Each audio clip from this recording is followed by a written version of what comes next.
Isa pa, yung kay Madriaga, wala namang ebidensya, di ba? Di ba ang sinasabi ko lang, kung nag-rule yung Committee on Justice na walang ebidensya doon sa kay President Bongbong Marcos, dapat same standards lang ang gamitin natin. Di ba? Kasi ang problema dito, we cannot okay, maging totoo tayo sa lahat ng sinasabi. Alam ko, madami ayaw kay VP Sara. Madami takot kay VP Sara na maging presidente. Pero we cannot impose our fear or our will on her kasi may bumoto sa kanya eh. Di ba hindi natin patakbuhin sa eleksyon? Tapos magdesisyon yung tao, di ba? Ibig ipahiwatig mo sa pangalang Sara Duterte at kung may maisasama pa sa pamilya nito. Okay? Kukuha po ako 1, 2, 3, 4, 5, 6, 7. Again po, tagabasa lang po ako. Mga basher, huwag po magagalit.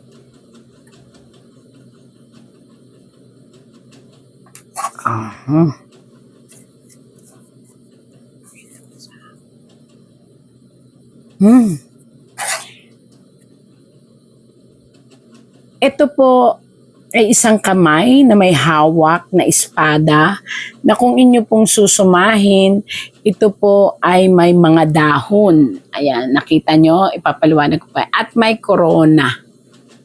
Sa ngayon po, maniwala man ho kayo at hindi, buo pa rin po ang pagmamahal ng tao at lalo po siyang minamahal ng mga tao at ng sanlibutan. Kaya po siya may corona, nagsisignifies po ito sa isang babae na may tatag, may tapang, merong paglaban, mag-isa. Kahit ang mga nasa paligid niya ay pilit siyang pinababagsak. Bakit po sinabing pinababagsak? Kung makikita niyo po, ang kanyang dahon instead na pataas ay pababa. Ibig sabihin, pinabababa po ang kanyang trono, ang kanyang pagiging matapang. Pero bakit ho nasabi ko sa inyo na still? Ayan na naman ha, baka sabihin nyo makadi-DS ako. Sinasabi ko lang ho ang sinasabi ng tarot, mananatili siyang matatag kahit sino pa ang magpabagsak sa kanya. Ayan, ang dami yung gusto magpabagsak sa kanya.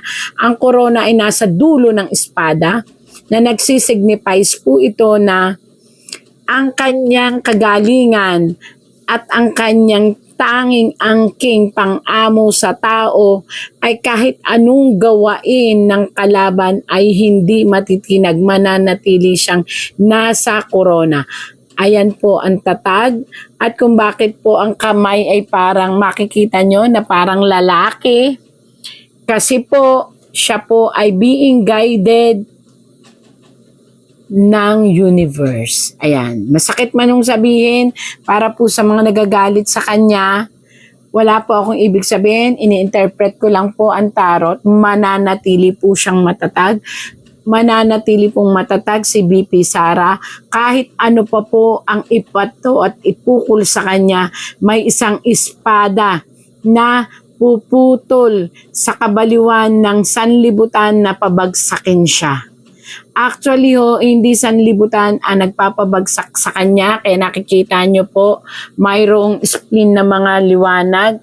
Ang nagpapabagsak po sa kanya ay ang mga taong nasasagabalan ng kanyang salita at ng kanyang tapang. Pero dito po, mananatili po siyang matatag. At kahit sinong magpabagsak ay hindi magtatagumpay. VP Sara at Vice President Sara, lalaban pa rin po kayo na kahit pabalik-balik na rin po ang mundo, tatayo at tatayo po kayo. Ngayon po, babalik na rin kayo ng isang na namang kalaban. Isang tao, inyo po itong pakaisipin.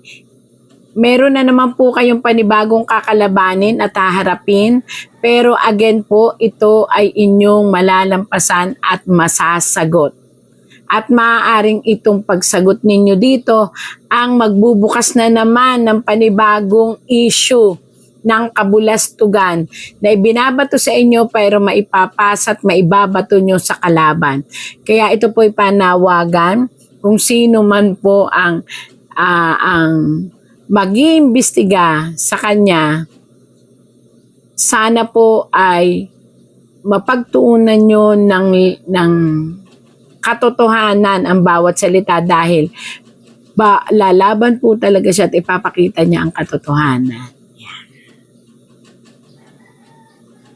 Sa 2, 3. Isang panibagong hamon ito na lalaki, yan kakita nyo lalaki, ang mag-iimbestiga sa kanya. Ito po ay isang bagong parliament, isang bagong tao sa dati ng sangay ng gobyerno na ito ay kukwestiyonin ang all about po kay Sara Duterte o kay even po sa pamilya ng Duterte, kahit sa lalaki. Pero ito po'y malalampasan. Malalampasan po nila ito.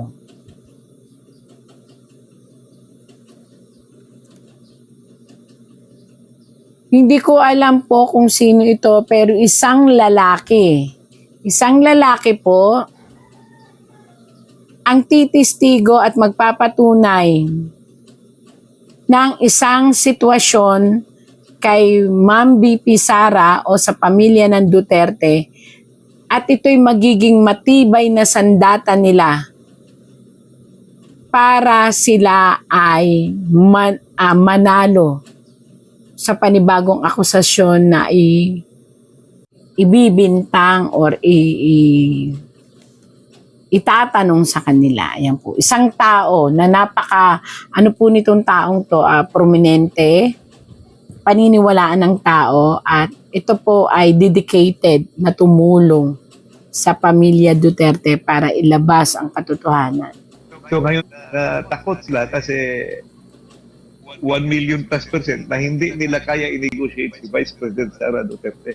So ngayon pa lang gusto na nilang i-impeach o gusto na nilang tanggalin. Well, I agree with him. Totoo yan.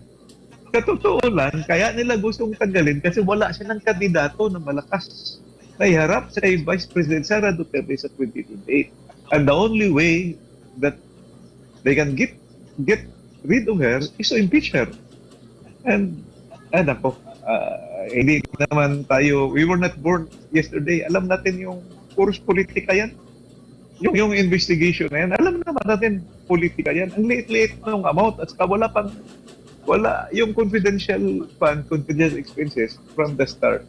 Kumayang ako noon sa plenary, di-defend ko yan. Kasi yung una, gina-assume nila na hindi ka pwede mag-augment dahil walang item. Meron namang item. Yung item doon, yung contingency fund, kasi galing yun sa contingency fund. Sa ikan, inuulit-ulit ko ito. Wala kang final ruling yung notice of disallowance. Hindi pwede sa demokrasya. Ayan, you impeach a person kung totoo, serious yung offenses at saka tested na yung evidence. Hindi pa na, doon pa nila i-test.